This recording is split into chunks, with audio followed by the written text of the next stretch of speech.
ప్రతి అడుగులోనూ పరీక్ష, ప్రతి చూపులోనూ నిరీక్షణ. ఆశల రెక్కలు కాలి, గుండెల్లో మూగవేదన.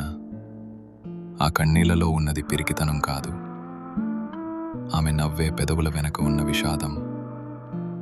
లోపల ఎన్ని గాయాలైనా బయట పడనీయదు.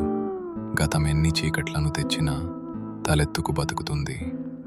తన కన్నీరు అణువణువున ఒక కథ.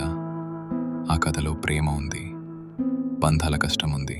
అయినా ఆ కన్నీరు ఆమెను బలహీనం చెయ్యలేదు. అది ఆమెలోని ఆత్మగౌరవాన్ని పోషించింది. ఏమీ చెప్పకుండానే ఎన్నో నేర్చుకున్నది. ఏదైనా సరే ఎదురు నిలిచి పోరాడింది. ఆమె బాధ ఆమెకు ఒక ఆభరణం. అది ఆమె గర్వం, ఆమె నిజమైన అందం. ఇది ఒక ఆడపిల్ల కన్నీరు. అది కరిగిపోయేది కాదు, కదిలించేది. కన్నీటి అలల సాగరంలోనూ ఆమె తలెత్తుకు